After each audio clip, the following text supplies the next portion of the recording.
రాష్ట్రంలో ఏదన్నా మంచి పరిణామం,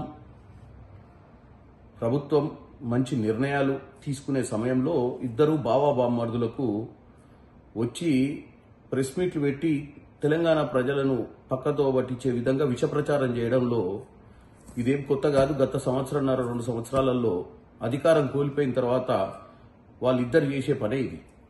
ఈరోజు ముఖ్యంగా కేటీఆర్ వచ్చి ఏదైతే కీలకమైనటువంటి నిర్ణయాన్ని అశ్రద్ధతో వ్యవహారం చేసిరని ఎల్ఐటికి సంబంధించినటువంటి మెట్రో విషయంలో కేటీఆర్ మాట్లాడతాడు. హరీష్ రావు ఏమో లిక్కర్కి యూరియాకు లింక్ పెట్టి రాష్ట్రంలో ఎక్సైజ్ పన్నుల విషయంలో ఏదో మాట్లాడుకుంటూ వస్తుంది, ఎక్సైజ్ మన వైన్ షాప్ టెండర్ల విషయంలో.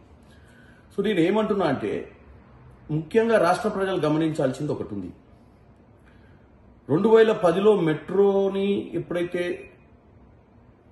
ప్రారంభించాలనుకుర్రో, మెట్రోని ఒక ఐడియా తీసుకొచ్చింది 2010లో జయపాల్ రెడ్డి గారు హయాంలో అర్బన్ డెవలప్మెంట్ మినిస్టర్గా ఉన్నప్పుడు. అప్పుడు ఢిల్లీ తర్వాత హైదరాబాదే డిస్టెన్స్ వైజ్ సెకండ్ పొజిషన్లో ఉండే అప్రూవల్స్ అప్పుడు. సరే 2017లో మనం మెట్రో తెచ్చుకున్నాం. కోవిడ్ కారణాలు, చాలా కారణాలు, వాళ్ళకి ఇచ్చినటువంటి ఈ రియల్ ఎస్టేట్ కి సంబంధించి కమర్షియలైజ్ ప్రాపర్టీస్ కట్టుకోవడానికి ఎల్ఎన్టీకి ఇస్తే వాళ్ళు విఫలమైపోయారు, వాళ్ళు కట్టుకోలేకపోయారు. ఇప్పుడు ఫేజ్ 2ని స్టార్ట్ చేయాలి, ఎట్టి పరిస్థితుల్లో రాష్ట్రాన్ని డెవలప్ చేయాలన్న విషయంలో ముఖ్యమంత్రి రేవంత్ రెడ్డి గారు ఒక 10 సార్లు కట్టర్ గారిని కలిస్తే కట్టర్ గారు అందరూ ఓకే. ఎవరు కట్టర్ గారు అంటే urban development minister, central government. కాకపోతే ఎల్ఎన్టీ వాళ్లకు మీరు ఫేజ్ 2 స్టేట్ గవర్నమెంట్ కడితే ఈ రెవెన్యూ షేరింగ్ లా అండర్స్టాండింగ్ కుదురుతలేదన్న విషయంలో ఈ రోజు ముఖ్యమంత్రి రేవంత్ రెడ్డి గారు అవుట్ ఆఫ్ ద వే పోయి ఎల్ఎన్టీని కూర్చోబెట్టి మరి మీరిట్లా మీకున్న ఇబ్బందులతోటి మీరు ఫేజ్ 2ని కనుక డెవలప్ చేయకుండా ప్రయత్నం చేస్తే రాష్ట్రం నష్టపోతుందన్న ఉద్దేశంతో ఎల్ఎన్టీ వారితో చర్చలు జరిపి వారిని సానుకూలంగా వారు రాష్ట్రానికే ఫేజ్ 1 ఫేజ్ 2 రెండు చేసుకునే విధంగా ఒప్పుకునే విధంగా ముఖ్యమంత్రి గారు చేసినటువంటి ప్రయత్నం ఫలించింది. గతంలో వీళ్ళు ఏం చేయకుండా ఇటు అన్ని లక్షల కోట్లు ఖర్చు పెట్టిన బీఆర్ఎస్ పార్టీ కేవలం కాళేశ్వరం మీద పెట్టిన కాన్సన్ట్రేషన్ కనుక హైదరాబాద్ మీద పెట్టుంటే ఫేజ్ 2 అయ్యేది, RRR అయ్యేది, ఇంకా ఎన్నో పనులు అయిపోయాయి హైదరాబాద్లో. కానీ వాళ్ళకి ఏంది, కమిషన్ల కోసం అని చెప్పి కకృతి పడి ఉన్న డబ్బులన్నీ కాళేశ్వరంలో పెట్టినటువంటి పరిస్థితి వాళ్ళకి. ఇప్పుడు రేవంత్ రెడ్డి గారు హైదరాబాద్ నగరంలో ఏదైనా మంచి కార్యక్రమం చేసి మూసి ప్రక్షాళన చేసినా, RRR చేసినా, మెట్రో చేసినా, ఏదైతే హైదరాబాద్ లో ఎక్కువ సీట్లు వచ్చిన బీఆర్ఎస్ పార్టీకి నష్టం జరుగుద్దన్న ఉద్దేశంలో విషప్రచారం చేసే ప్రయత్నం చేస్తుండ్రు కేటీఆర్. రేవంత్ రెడ్డి గారు ఎట్టి పరిస్థితుల్లో మెట్రో ఫేజ్ 2 చేయాలి, మూసి ప్రక్షాళన చేయాలి, RRR చేయాలి కాబట్టి అవుట్ ఆఫ్ ద వే పోయి చేస్తున్నారు.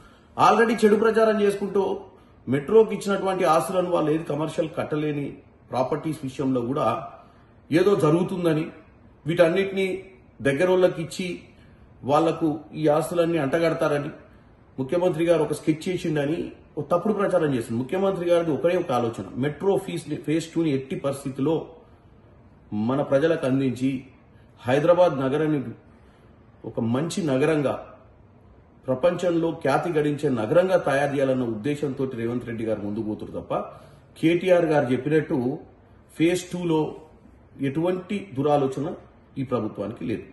ఇకపోతే హరీష్ రావు గారు యూరియాకి మద్యానికి లింక్ పెడతాడు. హరీష్ రావు గారు నువ్వు అంటున్నావు మైక్రో బ్రూవరీ లైసెన్స్ అనేది తప్పు పద్ధతి అని. ఎవరు తెచ్చిరు micro brewery licence? Road number 36లో ఐలైఫ్ పెట్టిందే మీ బామ్మర్ది కేటీఆర్ గారు. వాళ్ళ బామ్మర్ది పాకాల, ఏం పాకాలో నాకు తెలియదు, ఆ పాకాల పెట్టించినటువంటి ఐలైఫ్. అసలు ఈ రాష్ట్రంలో మైక్రో బ్రూవరీ తెచ్చినటువంటిది మీరు. ఇప్పుడు మీరు మాకు నీతులు చెప్పే ప్రయత్నం చేస్తారు.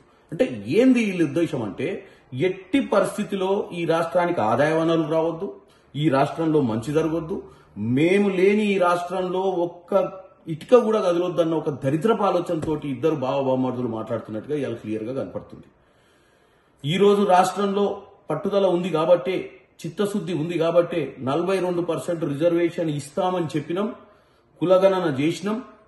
ఇవాళ 42% రిజర్వేషన్ కి జీవో కూడా ఇచ్చినాం. ఇవాళ ఇది శుభదినం బీసీలకు. హైదరాబాద్ నగరానికి మెట్రో కోసం రేవంత్ రెడ్డి గారు చేస్తున్నటువంటి పని చాలా గొప్పది. వీటన్నిటినీ జీర్ణించుకోలేక పొద్దున్నే ఇద్దరు రోడ్డెక్కి ఒక ఆయన ఒక దిక్కు ఇంకో ఆయన ఇంకో దిక్కు కలిసి ప్రజల్ని తప్పుదో పట్టించే ప్రయత్నం చేస్తుర్రు. ఈ రాష్ట్రానికి మంచి చేయాలన్న ఆలోచన ఉంది. మీరు ప్రజాపాలనను కోరుకుర్రు, కాంగ్రెస్ పార్టీని గెలిపించిర్రు. ఎట్టి పరిస్థితుల్లో మాకు ఇచ్చినటువంటి మిగిలిన 3 సంవత్సరాలలో మేము చేసే గొప్ప కార్యక్రమాలు, మేము ఈ రాష్ట్రానికి కానీ హైదరాబాద్ కానీ నిరుద్యోగులకు కానీ ఇవాళ గ్రూప్ 1 మీద కూడా విషయం జిమ్మితే ఇవాళ కోర్టులో దాని మీద స్టే తీసుకొచ్చి దాన్ని కొట్టివేసి ఈరోజు అందరికీ ఉద్యోగాలు ఇచ్చే ప్రయత్నం కూడా కాంగ్రెస్ పార్టీ చేసింది. అది చిత్తశుద్ధి అంటే. కాళ్ళల్లో కర్రలేద్దామన్న ఆలోచనే తప్ప ఏ ఒక్క మంచి ఉద్దేశం లేని ఈ బీఆర్ఎస్ నాయకులని మీరు గుర్తించాలి. వీళ్ళ భవిష్యత్ వీళ్ళ ఆలోచన ఏంటంటే మేము లేని తెలంగాణనే ఉండొద్దని, మాకు ఓటేని తెలంగాణ ప్రజలు సుఖంగా ఉండొద్దని, వాళ్ళకు ఉద్యోగాలు రావద్దని, వాళ్ళ బతుకులు మారొద్దని ఒక దరిద్రం ఆలోచన నుంచి కేటీఆర్ హరీష్ రావు బయటికి రావాలని కోరుకుంటున్నాను.